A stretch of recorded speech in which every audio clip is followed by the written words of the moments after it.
신약성경 148페이지 요한복음 4장 19절에서 24절까지 다 찾으신 줄 알고 한 절씩 교독하겠습니다. 제가 먼저 읽겠습니다. 여자가 이르되 주여 내가 보니 선지자 소로이다. 우리 조상들은 이 산에서 예배하였는데 당신들의 말은 예배할 곳이 예루살렘에 있다 하더이다. 예수께서 이르시되 여자여 내 말을 믿으라. 이 산에서도 말고 예루살렘에서도 말고 너희가 아버지께 예배할 때가 이르리라. 너희는 알지 못하는 것을 예배하고 우리는 아는 것을 예배하노니 이는 구원이 유대인에게서 남이라. 아버지께 참되게 예배하는 자들은 영과 진리로 예배할 때가 오나니 곧 이때라. 아버지께서는 자기에게 이렇게 예배하는 자들을 찾으시니라. 하나님은 영이시니 예배하는 자가 진리로 예배할지니라. 아멘. 아멘. 예, 기도하고 말씀 같이 나눌까요? 예, 하나님 아버지 감사합니다. 오늘 이 자리에 부르셔서 또 하나님 말씀 듣게 하시면 너무나 감사드립니다. 교회 창립 3주년으로 하나님께서 은혜 베푸셔서 지금까지 지켜주셨고 또 은혜 가운데 날마다 구원받는 영혼들을 더하여 주시사 성장케 하신 하나님 아버지 너무나 감사드립니다. 하나님 우리 규모가 성장하는 듯 성장하는 것과 같이 우리의 마음도 주님 닮아가게 하시고 예수 닮은 모습으로 무지 성도들과 사람들에게 칭송받고 칭찬받는 자들 될 수 있도록 은혜 베풀어 주십시오. 또한 이 시간 하나님 말씀 앞에 또 우리를 세웁니다. 부족하고 연약한 자들에게 훈계하시고 교훈하시고 가르쳐 주시사 성령 하나님의 은혜들을 누리는 귀한 시간 될 수 있도록 함께해 주십시오. 오늘 믿사며 우리 함께 하실 예수 그리스도의 이름으로 기도드립니다. 아멘. 여러분 말씀 가지고 지금이 예배할 때입니다. 지금이 예배할 때입니다. 라는 제목으로 말씀 같이 나누도록 하겠습니다. 2020년은 코로나19로 인해서 정말 일상의 삶이 무너졌습니다. 가지고 있던 것들 그리고 누리고 있던 것들 그 모든 것들이요 다 깨져버린 것 같습니다. 사실 제 목표는 올해 말 정도에 올해 말이 아니죠. 작년 말 정도에 개척하는 것이었습니다. 늦어지면 올해 말이라고 계획을 세웠고요. 사실 개척을 준비하고 좀 쉼의 시간들을 가지면서 하나님께서 보내시는 곳에서 아름다운 교회를 좀 만드는 것이 저희 소망이고 목표였습니다. 그런데 코로나19가 딱 생기면서요 모든 것이 다 틀어진 겁니다. 비대면 이라는 말이 일상을 다 바꿔놓더라고요. 더욱이 저는 1학년 아이 아빠인데요 아이가 학교를 안 가는 겁니다. 계속 안 가는 거예요. 큰일 났다. 어쩌면 근데 뒤돌아보니까 예비하심이었을 수도 있겠다라는 생각을 좀 하게 되었습니다.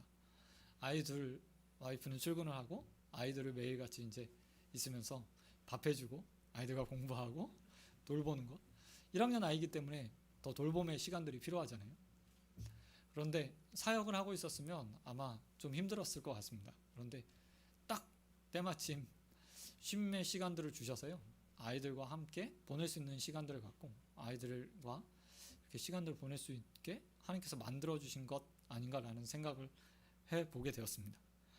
사실 저와 같은 은혜를 누린 사람도 있지만요 거의 대부분은 그렇지 않은 것 같아요. 모든 것이 깨졌죠. 누군가를 만나는 것도 두렵고 대면에서 무엇인가 삶을 살아가야 되는 사람들 그런 분들은요 굉장히 많은 어려움들을 겪는 것을 알고 있습니다. 연일 뉴스에서 자영업자들이 힘들다 누가 힘들다 라는 것도 나오면요 저도 섬기던 교회가 있었기 때문에 한 분 한 분이요 떠올라요. 이분 잘하고 있을까. 직장인들은 좀 나은데 자영업 하시는 분들 생각하면 좀 마음이 먹먹해질 때가 있습니다. 이게 오래돼서 빨리 끝났으면 좋겠는데 그것도 아니잖아요. 빨라야 연말 마스크를 벗을지 그렇지 않을지도 확실치 않은 상황에 놓여 있습니다. 그냥 사회만 힘든 게 아니고요 교회도 마찬가지입니다. 개척교회 하시는 많은 목사님들 제가 알고 있죠. 우리 교단의 한 90% 가까운 교회들이 개척교회입니다. 작은 교회이기 때문에 그분들 형편들을 듣게 돼요. 사실 온라인 방송 처음 비대면이라고 얘기했을 때 좀 큰 교회들은 시스템을 막 갖추면서 온라인 방송을 바로 시작할 수 있었어요. 그런데 작은 교회들은요, 몇 개월 지난 다음에 시작하게 되더라고요. 저 역시도 뭐 아는 목사님들한테 어떻게 하는 거야? 어떤 장비 사야 돼? 야, 네가 젊으니까 좀 알잖아. 이러면서 전화, 휴가 때도요, 전화가 계속 오는 거예요. 쉽게 끝날 줄 알았는데 쭉 가게 되는 거죠.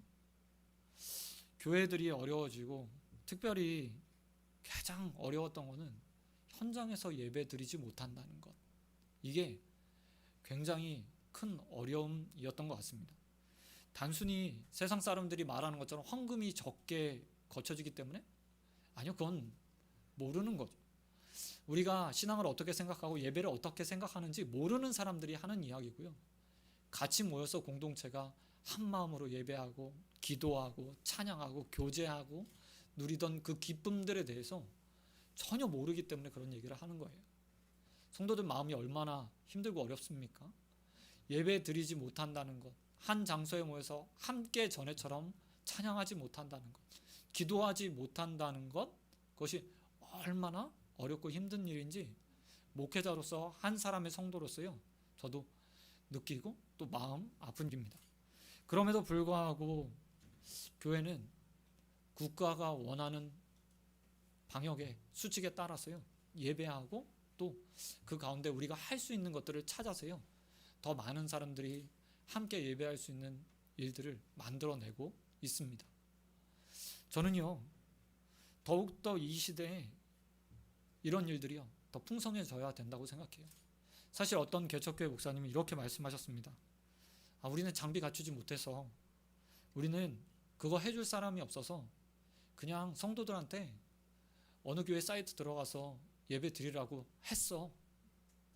그 말 딱 듣는데요, 저는 그 목사님 연세, 환경들 잘 알기 때문에 그럴 수도 있겠다라는 생각을 하면서도 너무 마음이 아프더라고요. 사실 예배가 TV에 앉아서 예배 신앙을 본다고 해서 되는 게 아니잖아요. 예배라는 요소 가운데 하나됨, 함께함, 한 믿음의 공동체라는 의미들이 담겨 있어요. 그렇기 때문에 저는 지금 이때 더욱더요, 우리가 예배에 대해서 생각하고 예배에 대해서 고민해보고 또 예수님께서 우리에게 원하시는 것이 무엇인지를 좀 생각해 볼 필요가 있을 것 같습니다. 우리 순빛교회가 이 자리에 설립된 목적이, 창립된 목적이 무엇일까? 이 자리에 보내신 목적이 무엇일까요? 그것은 하나님을 예배하라고, 또 함께 믿음의 공동체를 만들어가며 한 믿음으로 예배할 수 있는 자들을 모아 함께 예배하라고 보내주신 것 아니겠습니까? 그래서 저는 오늘 설교의 제목을 이렇게 잡아봤습니다. 지금이 예배할 때입니다. 환경, 여건, 상황들을 생각하면서 예배할 때가 아니라 우리의 마음을 다해서 진정으로 하나님께서 원하시는 예배를 드릴 때가 바로 지금이라고 믿습니다. 여러분, 오늘 본문 잘 알고 계시는 사마리아 여인에 관한 이야기입니다. 요한복음 4장, 비련한 여인이라고 말하는 이 여인에 관한 이야기예요. 그런데 이 이야기의 핵심은요, 이 여자를 만나서 뭐 어떤 일이 일어났는가, 은혜를 받았는가 라기보다 저는 뭐 여러 가지를 말할 수 있겠지만 그 중에서 예배 회복, 예배에 대한 생각을 예수님께서 가르쳐 주신 거라고 생각합니다. 오늘 본문 말씀 아니지만요, 4장 9절 말씀에 보면 여인에 대해서 이렇게 이야기하고 있습니다. 사마리아 여자, 이르되 당신은 유대인으로서 어찌하여 사마리아 여인인 나에게 물을 달라고 하십니까? 라고 말하면서 이 여인이 어디 출신인가를 대해서 계속해서 강조해요. 그런데 여기뿐만 아닙니다. 사마리아라는 말이요, 4장에서 굉장히 많이 반복적으로 사용되고 있어요. 그 이유는 무엇이죠? 그건 바로요, 이 여인, 그리고 이 상황, 이 여인이 취하고 있는 환경들이요, 부각시키기 위해서요. 그리고 이렇게 말하는 거죠. 이 사람들, 유대인과 상반되고 상종된 이들 이라는 표현들을 더 강조해서 하고 싶은 겁니다. 사실 그런데 잘 살펴보면 유대인들이 정말 멍멍이처럼 여겼던 이 사람들이요, 결코 유대인들이 생각하는 자기가 전혀 다른 사람들은 아니에요. 역사적 배경으로 보면 이들은 한 500년 전까지만 해도 한 민족이었어요. 바벨론 포로기 이후에 이방민들이 들어오면서 삶을 위해서, 살아남기 위해서 혼혈이 되었던, 어쩔 수 없이 이방 사람들과 결혼했던 사람들이었어요.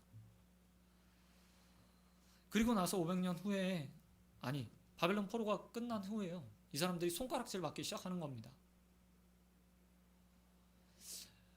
순수한 유대인 혈통이 아니기 때문에 이들이요, 배척받았어요. 그런데 재밌죠? 이렇게 배척받았던 그들이요, 여전히 하나님을 섬기는 사람들이었고, 여전히 하나님을 예배하는 사람들이었고, 여전히 예배에 대한 고민을 가졌던 사람들이었다는 겁니다.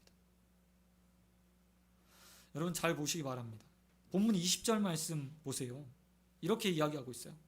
여자와 예수님과의 대화 속에서 여자의 민낯이 드러난 다음에 여자가 예수님께 물어요. 우리 조상들은 이 산에서 예배하였는데 당신들 말은 예배할 곳이 예루살렘에 있다 하더이다. 여자의 생각이 뭐가 있는 거죠? 자기 문제가 어느 정도 해결됐어요. 자기가 민낯이 드러났어요. 그리고 나서 그 여자에게 궁금한 점이 생긴 겁니다. 예수님, 제 환경 잘 아시는 것 같아요. 예수님이 선지자라는 것 정도까지는 알겠어요. 근데 예수님, 제가 궁금한 게 있거든요. 정말 궁금해요. 예배에 대해서 왜 이곳에서 드려야 되는지, 저곳에서 드려야 되는지 논쟁이 있는 거죠. 이게요, 그냥 쓱 흘려 넘어갈 수도 있는 거지만 이 여자의 중심, 이 여자의 마음, 그리고 당시의 사마리아 사람들이 어떤 것에 관심을 가졌는지에 대해서 보여주는 거예요. 사마리아 사람, 특별히 이 여인이 관심 있던 것이 무엇입니까? 다른 게 아니라요, 예배에 관한 것이었어요. 사실 우리가 봤을 때는 이 여인에게 급한 건 뭐예요? 남편 문제죠. 5번이나 결혼했으니까. 여러 가지 학설들이 있습니다. 이 여자가 부정해서 여러 번 결혼할 수밖에 없는 상황이었을 거다 라고 말하는 사람도 있고요. 아니면 이 여자가 정말 운이 나빠서 형사 취수제, 그러니까 어떤 남자에게 결혼했는데 남편이 죽는 거예요. 그래서 그 다음 형제에게 결혼했다가 또 죽고 또 죽고 또 죽어서 5번째 형제에게 결혼했을 거다라는 해석도 있어요. 어떤 거든 가련하긴 짝이 없죠. 생활이 얼마나 힘들었겠어요. 5번 결혼했으면 형제들 가운데서 누가 죽고 그 다음 사람에게 결혼했어요. 그러면 이 여자 가문에서 어떤 취급받을까요? 불과 몇십 년 전만 해도 우리나라에 이런 말들이, 아마 여자가 잘못 들어왔어, 가문이 망한다, 이런 표현이 이 여자에게 딱 맞는 표현이, 사실 당신은 더 가부장적인 사회였기 때문에 아마 이 여자 보면서요, 가족들이 정말 미운 눈으로 봤을 거예요. 내 형제가, 내 아들이 저 여자 때문에 죽은 거 아닌가. 혹시 이 여자가 부정해서 결혼을 여러 번 했다면 어떻겠습니까? 온 마을 사람들이 손가락질 했겠죠. 저 여자, 저 행실, 아마 그 마을이요, 대명사처럼 여겨졌을 거예요. 자기 문제가 급한 여자가 그런데 예수님께 던진 질문은 다른 게 아니었어요. 예배에 관한 질문이었습니다. 우리 조상들은 이 산에서 예배해야 된다고 하는데 왜 유대인들은, 당신들은 예루살렘에서만 예배해야 된다고 합니까? 형편과 상황이 정말 제가 보기엔 최악이거든요. 여자로 산다는 것도 당시에 어려운 상황이었는데 이런 배경과 환경을 가지고 산다는 건 더더욱 어려운 일이었을 거예요. 그런데 그 여자의 관심이 예배에 있었다는 겁니다. 저는 이 모습에서요, 우리 그리스도인들의 모습을 좀 생각해 보게 돼요. 왜냐하면 이 시대에 예배가 무너지고 있거든요. 우리 순립교회 다시 와서요. 제가 작년에도 와서 잠깐 있다가 다시 갔는데 지금도 여전히 변함없이요. 교회를 사랑하고 예배드리고자 하고, 제가 이호수 목사님 통해서, 담임 목사님 통해서 들어요. 성도님들이 현장 예배 드리면 안 되냐고 자꾸 물어본다고. 그 얘기 들을 때마다 그래도 정말 예배하고자 하는 마음이 이 안에 있구나 라는 생각을 알게 되는데, 다른 교회 그렇잖아요. 사실 제가 섬기던 교회 작년만 한 250, 300명, 청년까지 하면 300명 좀 넘는 건실한 교회입니다. 재정적으로 문제도 없고요. 다 완벽해요. 그 교회가 코로나 딱 터지고 나서요, 똑같이 어려웠어요. 비대면으로 전환하고 방송하고, 그리고 이제 국가에서 10%, 20%라고 얘기했을 때 방법은 하나뿐이 없었어요. 예배를 늘리는 거죠. 한 번만 드리던 예배를 두 번, 두 번 드리던 예배를 한 번 더 늘려서 세 번, 낮 예배를요 3번 드려요. 그것도 모자라서 오후 예배도 추가해서 드리려고 하고 있어요. 현장으로 더 많이 왔으면 좋겠다라는 생각으로 그렇게 드리는 교회들이요 되게 많아요. 하지만 온라인으로도 현장으로도 아무리 숫자를 다 합산해도요 전에만큼은 아니에요. 길어지다 보니까 마음이요 달라졌어요. 길어지다 보니까 편한 것을 쫓기 시작하는 거예요. 저희도 그렇잖아요. 온라인에 딱 올려놓은 다음에 오늘 예배 못 드렸어요. 유튜브에 들어가서 클릭하면 돼요. 이 시간에 예배 드리지 못했지만 언제든지 클릭하면 예배를 드릴 수 있어요. 어떤 분들은 주일날 가족들과 함께 마음껏 시간을 주는 다음에 저녁 시간에 들어와서 침대에 누워서 핸드폰을 딱 키시며 예배 드리는 분도 계세요. 신방을 하다 보면 오늘 예배 드리셨죠? 아니 유튜브에 채팅창에 왔습니다, 누구 왔습니다 라고 남겨달라고 하면 저희가 출석 체크를 잘할 수 있습니다 라고 하지만, 늘 현장에서 봤던 그분들이요 그 채팅 남기기 엄청 어렵다는 사실들 제가 알게 됐어요. 왜 그럴까요? 예배의 소중함, 오늘 예배하면 예배하지 않으면 안 된다는 마음들이 그 가운데 사라졌기 때문에, 편하게 예배할 수 있는데 굳이 현장에 위험한데, 위험함들이 있습니다. 분명히 국가가 정한 룰이 있어요. 그 법에 따라서 예배하는 것이 맞아요. 그렇다고 해서 내 방식, 내 마음, 내가 편한 때 예배하는 건 아니에요. 그게 정말 예배일까요? 그 예배를 정말 하나님께서 받으시는 걸까요? 내 환경이 어렵기 때문에, 지금 병 때문에, 이 코로나 때문에 라는 이유들을 대가면서 조금 있다가 내 편할 때 라고 말하면서 예배드리면 옳은 걸까요? 아닙니다. 오늘 본문 우리에게 말하고 있어요. 사마리아 여인 보이지? 너 보고 있지? 그 여자 니네가 가련하다고 배웠잖아. 그 환경 어렵다고 분명히 알고 있잖아. 그런데 그 여자의 질문이 뭔지 봐라. 예수님에게 자신의 민낯이 낱낱이 드러난 다음에 그가 첫 번째로 한 질문이 무엇이지? 어디서 예배해야 합니까? 그 마음 가운데 해소되지 않았던 예배를 잘 드리고 싶은데, 이 사람 저 사람이 다르게 말하는 어디서 예배하는 것이 옳아라고 말하는 그 가운데서 답을 찾기 위해서 선지자로 보여지는 예수님에게 질문한 거예요. 저는 여러분에게 권면하고 싶습니다. 여러분의 질문이, 우리의 질문이 이와 같아야 돼요. 하나님, 내가 정말 잘 예배하고 싶습니다. 하나님, 내가 온 마음을 다해서 하나님 예배하고 싶습니다. 어디서 예배해야 되죠? 어떻게 예배해야 되죠? 언제 예배해야 되죠? 온전하게 우리의 마음이요 예배에 집중할 수 있게 되길 주님의 이름으로 축원드립니다. 그런가 하면 우리가 또 한 가지 이 여인을 통해서 살펴보아야 될 것이 있습니다. 그것은 바로요, 안타깝게도 그들이 어디에서 예배할까에 집중하고 있는 동안에 예수님께서 그들에게 이렇게 말해요. 20절 말씀 보시기 바랍니다. 여자 질문이 이렇잖아요. 이 산 저 산 어디서 예배해야 됩니까? 라고 말했습니다. 그런데 예수님께서 그에게 주시는 대답은 무엇입니까? 21절에 이렇게 말하고 있습니다. 예수께서 이르시되 여자여 내 말을 믿으라. 이 산에서도 말고 예루살렘에서도 말고 너희가 아버지께 예배할 때가 이르리라. 그리고 23절에 보니까 이 말이 제게 딱 단어가 들어오더라고요. 이 단어 때문에 제가 오늘 제목을 사봤거든요. 곧 이때라. 곧 이때라. 장소의 문제도 굉장히 중요해요. 예배를 향한 마음을 갖는 것도 중요해요. 그런데 지금이라는 단어가 저에겐 더 중요하다고 생각합니다.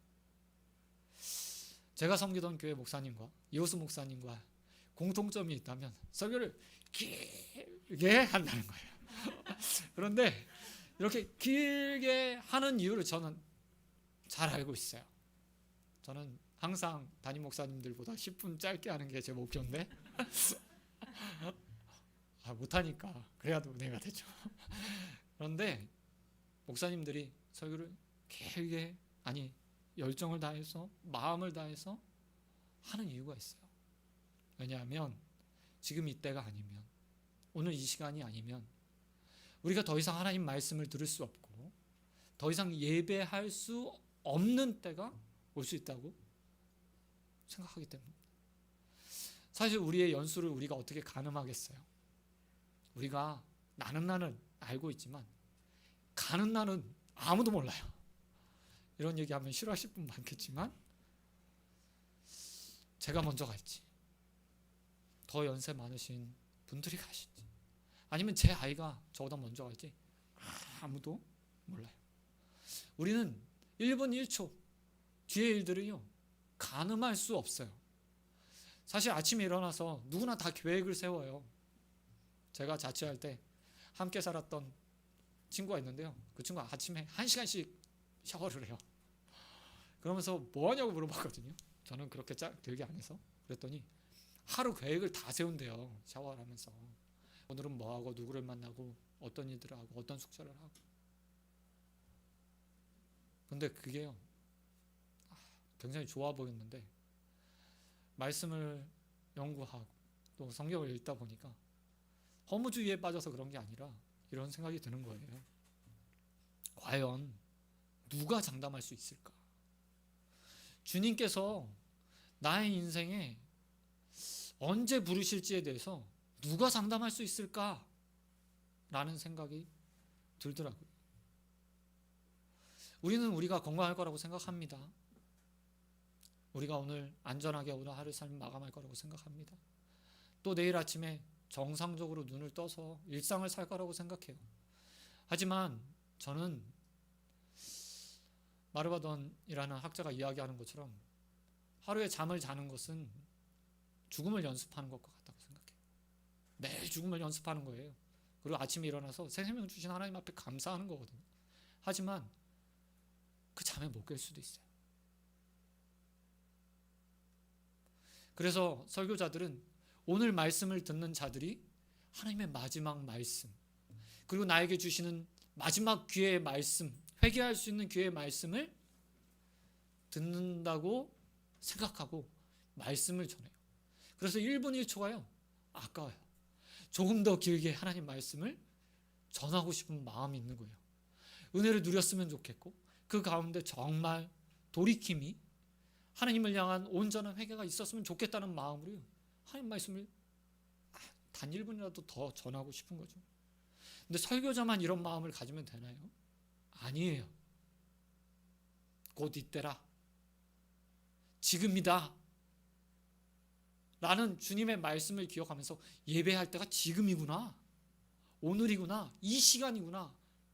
나는 마음으로 성도분들 역시도, 아니 모든 그리스도인들은 하나님 앞에 예배하고 찬양하고 말씀을 들으며 그 예배 시간에 집중해야 돼요. 여러분 부탁드립니다. 오늘 이때입니다. 지금입니다. 항상 오늘 지금 어디에 가든 어디에 있든 지금 내 삶이 예배의 자리에 있다는 것을 기억하십시오. 그러면 삶이 달라지겠죠? 마음이 달라지겠죠?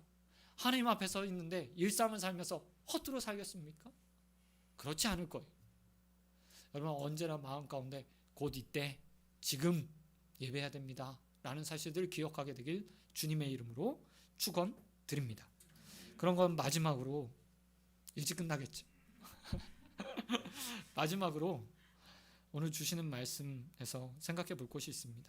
그것은 바로 그러면 언제나 지금 이때다 라는 마음을 가지고 예배할 수 있는 동기 어디서 생기는가 라는 겁니다. 우리 아이들에게도 오늘 설교를 했지만 우리는 나약하고 연약한 자들입니다. 육체를 가지고 있어요. 하나님께서 하나님 형상을 닮도록 태초에 창조하셨지만 지금은 아니죠. 죄악 때문에 그 형상들이요 다 깨어졌어요. 파편이 되어서 하나님의 형상 가운데 정말 극히 일부만 가지고 우리는 이 땅에서 살고 있어요. 예수를 믿은 다음에 그 파편들을 우리는 모으는 작업을 해요. 말씀을 듣고 찬양을 하고 예배를 하면서 하나님의 형상을 회복하는, 그리고 예수 닮아가는 연습, 어떻게 보면 퍼즐 맞추기를 계속해서 하고 있어요. 하지만 어느 누구도 이 땅에 사는 동안에 그 퍼즐을 다 맞출 수 없습니다. 맞출 수 없어요. 온전하게 예수 닮은 인생들이었고요. 온전하게 하나님의 형상을 회복해서 정말 누가 봐도 와, 성자라고 말하는 4대 성인이라고 말하는 사람들처럼 살 수 없어요.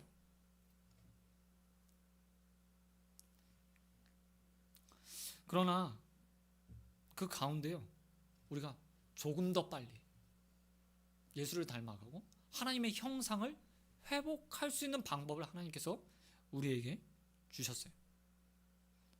그게 무엇이냐면 바로 영과 진리 안에서 살아가는 겁니다. 그리고 예배도 마찬가지예요.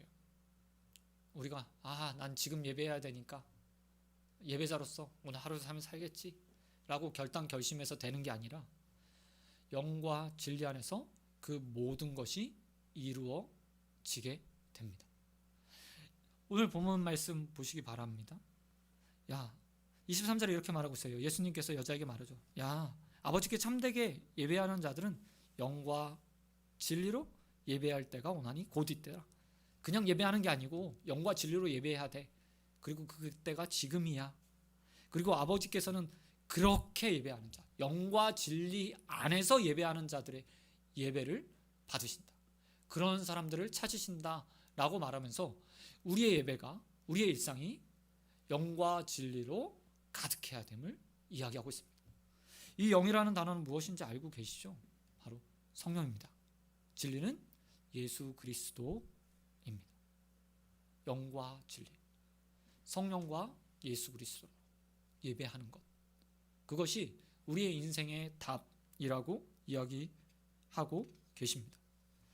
예배 몰락이요, 저는 이곳에서 시작됐다고 생각해요. 사실 성도들이 예배를 좀 가볍게 여기는 마음들이요 여기서 시작됐다고 생각해요.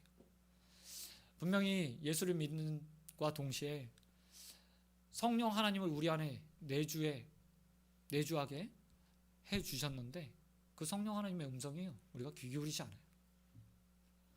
성령 하나님의 말씀에 귀 기울이지 않아요. 우리의 양심에서 끊임없이 하나님 말씀을 적용시켜주고 우리의 말씀에 노크하시는 성령 하나님의 음성에 우리가요 귀를 닫아요. 사실 우리는요 알고 있어요.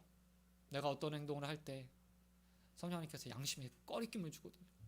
세상의 사람들보다 더 강한 꺼리낌을 주세요. 그런데 우리는 애써 무시하죠. 성령 하나님 잠시만요, 눈 감아주세요, 귀 닫아주세요, 말씀 입 다물어주세요 라고 말하며 우리에게 이건 아니지, 지금 예배해야 되지 너 양심을 들여서 이렇게 살아야지 말씀하시는 그 음성을 애써 무시하며 내 소욕, 내 정욕을 따라서 살아가요. 예배 때도 마찬가지죠. 예배해야 된다고 하나님께서 말씀하시는데 잠시만요, 조금만 바쁘니까 라고 말하며 애써 무시하는 거예요. 여러분, 성령 하나님을 구하시기 바랍니다. 아니, 이미 안에 계신 성령 하나님의 충만을 간구하시는 저와 여러분 되실 주님의 이름으로 축원드립니다. 고린도전서 2장 10절에서 그 성령의 충만함이 얼마나 중요한지에 대해서 이야기해요. 고린도전서 2장 10절 제가 읽어드릴게요. 오직 하나님이 성령으로 이것을 우리에게 보이셨으니, 이것은 성령은 모든 것 곧 하나님의 깊은 것까지도 통달하시느니라. 하나님의 마음을 가장 잘 아는 것이 무엇이냐면 성령 하나님을, 그리고 성령 하나님의 음성을 듣는 것이라고 이야기하고 있어요. 이 번역을요, 쉬운 성경은 이렇게 말해요. 왜 성령 하나님을 우리가 의지해야 되는지. 오직 하나님이 성령으로 이것을 우리에게 보이셨으니, 성령은 모든 것 곧 하나님의 깊음까지도 통달하시니, 성령 하나님이 하나님의 깊음, 하나님의 생각, 하나님의 뜻, 그 모든 것들을 아시는 분이라고 이야기해요. 우리는 지혜가 부족해서, 지식이 부족해서, 하나님의 형상을 온전히 갖지 못해서 성령 하나님이 우리에게 왜 지금 말씀하시는지, 왜 지금 나에게 양심의 꺼리낌들을 주시는지에 대해서요, 온전하게 깨닫지 못해요. 그리고 순종할 수도 없어요. 그런데 성령님은 달라요. 왜 지금 이때 하나님께서 성령을 통해서 나에게 말씀하시는지에 대해서 그 의미, 깊이를 다 알고 계셔요. 그래서 우리가 성령의 충만함들을 구해야 되는 거예요. 내가 직접 하나님 뜻을 깨닫지 못하니까 성령 하나님의 깨달음을 통해서 내가 깨닫는. 여러분, 우리는요, 끊임없이 간구해야 돼요. 성령님, 하나님의 마음을 알게 해주십시오. 예배하는 동안에 어떤 행위를 한다고 해서 하나님이 우리의 예배 받아주는 게 아니잖아요. 사울에게 하나님께서 사무엘을 통해서 뭐라고 얘기하십니까? 마음 중심을 보시는 하나님, 마음 중심을 받으시는 하나님이라고 말하며 우리의 어떤 행위가 아니라 우리의 마음을 하나님께서 예배로 받으신다고 했거든요. 그런데 우리는 우리의 육체로 깨닫을 수 없기 때문에 성령님의 도우심을 바라면서 하나님께서 어떤 마음을 갖고 나를 받아보시는지, 어떤 마음으로 내가 예배하기 원하시는지 깨닫기 위해 성령님께 의지하는 인생이 되어야 합니다. 뿐만 아니라 우리는 진리 안에서 예배해야 돼요. 이게 무슨 말이냐면요, 예수를 통해서, 예수 안에서 예배한다? 저는 여러 가지로 해석이 가능하지만 이렇게 이야기하고 싶어요. 구원의 기쁨과 감격으로 드리는 예배, 구원의 기쁨과 감격으로 드리는 예배가 있어야 된다. 우리 그리스도인들이 가장 실수하는 것 중에 하나가 뭐냐면, 예배하는 시간, 어떤 하나님을 만나고 예배하는 그 시간을 하나님 앞에 무엇인가 드리고 받는 것, 어떻게 보면 드리는 것보다 받는 것이 더 많아야 되는 것이라고 생각할 경우들이 많아요. 하지만 그렇지 않습니다. 우리가 예배하는 이유 단 한 가지예요. 하나님께서 우리에게 이 가짜 하는 것들에게 구원을 주셨기 때문이죠. 자격 없는 자들에게 구원을 주신 거예요. 예수를 통해서 구원을 주셨습니다. 예수를 통해서 우리에게 하나님 자녀가 되는 권세를 주셨어요. 이게 가장 즐겁고 기쁜 일이에요. 그리고 우리가 예배하는 이유입니다. 여러분, 우리가 주일날 예배드리잖아요. 그렇죠. 주일날 예배드려요. 썬데이 아니고요. 우리 로드데이, 주님의 날, 주의 날. 세상 사람들은 노는 날일지 모르겠지만 우리는 주님의 날 예배를 드려요. 왜 주일이라고 우리가 부르죠? 유대인들은 토요일 날 예배 드리잖아요. 성경적 가치를 따지면, 구약의 가치로 따지면 토요일 날 예배 드리는 게 맞지 않나요? 그래서 제7일 안식교회는 토요일 날 예배 드리잖아요. 근데 왜 우리는 굳이 주일이죠? 주님께서 부활하셨기 때문이에요. 주님께서 부활로 우리의 구원을 완성시켜 주셨기 때문에 우리는 주일을 기념해서요, 예배를 드려요. 어떤 이단들은 야, 그거 태양신을 섬기는 노마의 그날이라서 공휴일 돼서 예배 드리는 거잖아, 그거 옳지 않아 라고 하는 사람들도 있어요. 아닙니다. 우리는 우리에게 구원 주신 주님, 우리를 위해서 십자가 지시고 부활하신 그 주님의 날, 부활이 완성된 그 기쁨을 누리기 위해서 이 주일에 모여서 예배하고 찬양하는 거예요. 헌신하고 시간을 드리는 거예요. 다른 사람들은 비웃을지 모르겠어요. 아까운 시간, 아까운 헌금. 야, 너 한 달 열심히 일해서 11조 드린 거, 야 10분의 1이나 드린다고? 야, 교회는 뭘 그렇게 헌금 많이 내? 이것저것 많더라? 몰라서 하는 소리죠. 우리의 마음이, 우리의 헌신이, 우리의 손에 꽉 쥐고 있는 것들이 펴지는 이유는 다른 것이 아니에요. 구원의 기쁨 때문인 거죠. 구원의 감사 때문인 겁니다. 여러분, 그 주님의 말씀을 기억하십시오. 영과 진리로 예배하는 겁니다. 특별히 진리 안에서 예배하는 겁니다. 우리를 구원해 주신 그 예수 그리스도 안에서 예배하는 겁니다. 기쁨과 감격이 없는 예배를 지금 드리고 있다면 우리는 잘못 가고 있는 거예요.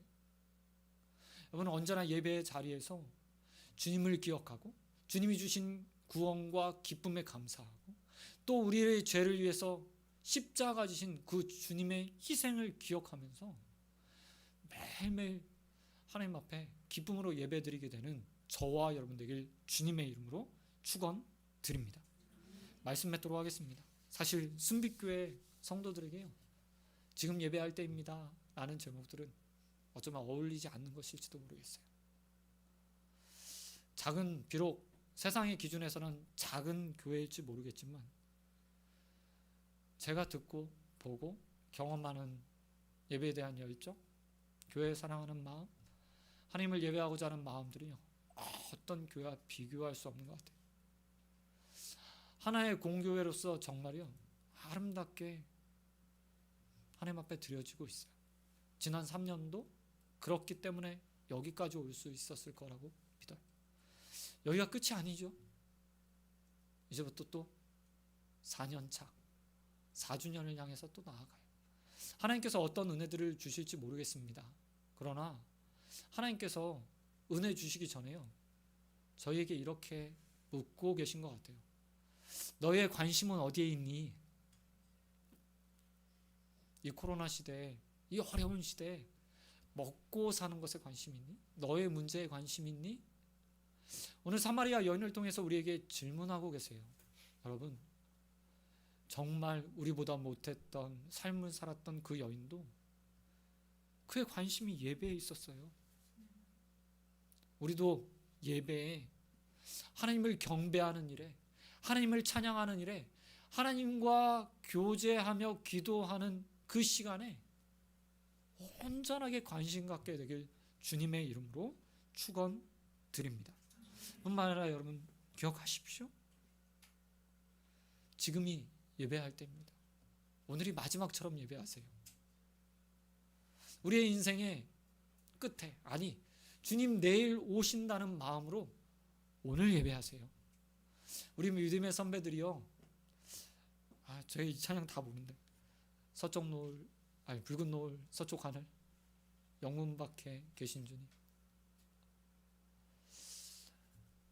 믿음의 선진들이 이렇게 노을 지는 하늘을 보면서요, 주님 오시는 거 아닌가?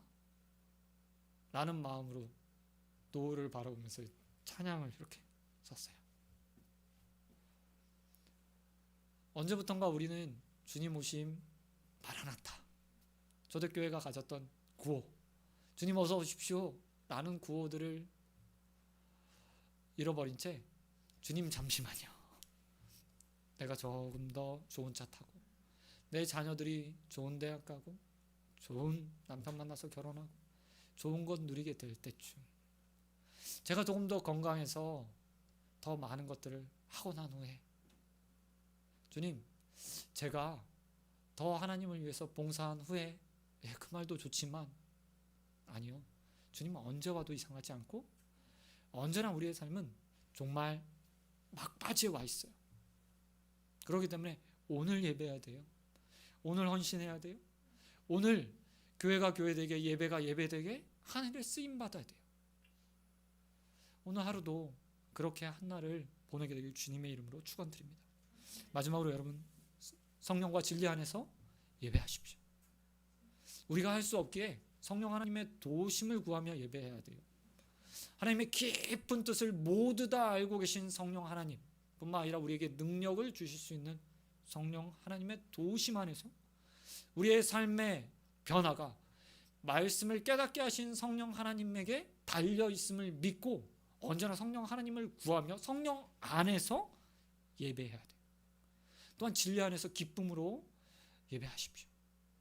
구원 주신 하나님 바라보세요. 뭐가 더 필요하죠?